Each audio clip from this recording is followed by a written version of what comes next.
ಬೋಜ ಗ್ರಾಮದ ವಿವಿಧೋದ್ದೇಶ ಪ್ರಾಥಮಿಕ ಗ್ರಾಮೀಣ ಕೃಷಿ ಸಹಕಾರ ಸಂಘವು ಮಾರ್ಚ್ 31ರ ಕೊನೆಗೆ 68,95,000 ರೂಪಾಯಿ ನಿವ್ವಳ ಲಾಭದೊಂದಿಗೆ ರೈತರ ಸೇವೆಯಲ್ಲಿ ಮುನ್ನಡೆ.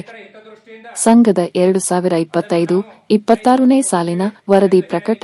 ಸಂಘದ ಅಧ್ಯಕ್ಷರು ಶ್ರೀ ಸುದರ್ಶನ ಮೂರಾಬಟ್ಟೆ ಇವರ ಮಾಹಿತಿ.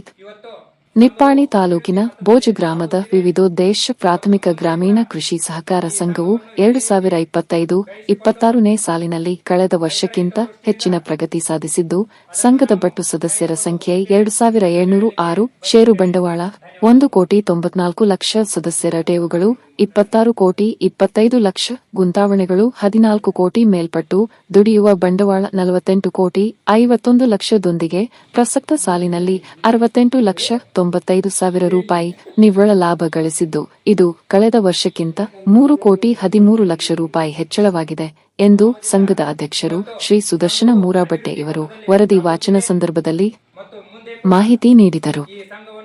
ಜೊತೆಗೆ ಸಂಘದ ಉನ್ನತ ಅಭಿವೃದ್ಧಿ ಮುನ್ನಡೆಯಲ್ಲಿ ಸಂಘದ ಮಾರ್ಗದರ್ಶಕರ, ರೈತರ, ಸದಸ್ಯರ, ಆಡಳಿತ ಮಂಡಳಿ ಸದಸ್ಯರ, ಠೇವಿದಾರರ, ಸಾಲ ಮರುಪಾವತಿದಾರರ ಅಮೂಲ್ಯ ಸಹಕಾರ ಲಭಿಸಿದ್ದು, ಸಂಘದ ಕರ್ಮಚಾರಿಗಳ ಮತ್ತು ಸಿಬ್ಬಂದಿ ವರ್ಗದ ಪಾರದರ್ಶಕ ಕಾರ್ಯಭಾರವು ಕಾರಣವಾಗಿದೆ ಎಂದು ಹೇಳುತ್ತಾ, ಮುಂದಿನ ದಿನಗಳಲ್ಲಿ ಸಂಘದ ಮತ್ತು ರೈತರ ಸರ್ವಾಂಗೀಣ ಅಭಿವೃದ್ಧಿಗಾಗಿ ನೂತನ ಯೋಜನೆಗಳೊಂದಿಗೆ ಸಂಘದ ಆಡಳಿತ ಮಂಡಳಿ ಸದಾಕಾಲ ಪ್ರಯತ್ನ ಮಾಡುವುದಾಗಿ ಭರವಸೆ ನೀಡಿದರು.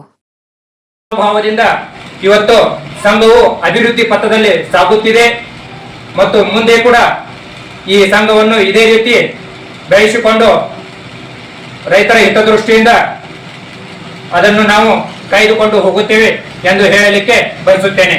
ಧನ್ಯವಾದಗಳು.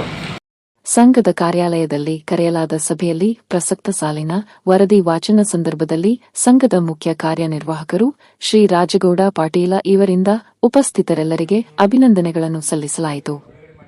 ಈ ವೇಳೆ ಸಂಘದ ಆಡಳಿತ ಮಂಡಳಿ ಉಪಾಧ್ಯಕ್ಷೆಯರು ಶ್ರೀಮತಿ ರಂಜನಾ ಶೀತಲ ಮೂರಾಬಟ್ಟೆ, ಸಂಚಾಲಕರು ಪ್ರಶಾಂತ್ ಪಾಟೀಲ, ಸಚಿನ್ ಕೆಸ್ತೆ, ಅಮೋಲ್ ಮೂರಾಬಟ್ಟೆ, ಚಂದ್ರಕಾಂತ್ ಪಾಟೀಲ, ಸುನೀಲ್ ಪಾಟೀಲ, ಭರತ್ ಕುರವ, ಶ್ರೀಮತಿ ಇಂದ್ರಾಯಣಿ ಮಾನೆ, ರಾಜೇಂದ್ರ ಮಾನೆ, ಅಶ್ವಿನಿ ಮಮದಾಪುರೆ, ಸಂತೋಷ್ ಚೌಹಾಣ ಜೊತೆಗೆ ಸಂಘದ ಮಾರ್ಗದರ್ಶಕರ, ಅಧಿಕಾರಿಗಳು, ಕರ್ಮಚಾರಿಗಳು, ಸಿಬ್ಬಂದಿ ವರ್ಗ ಮತ್ತು ಸದಸ್ಯರು ಉಪಸ್ಥಿತರಿದ್ದರು.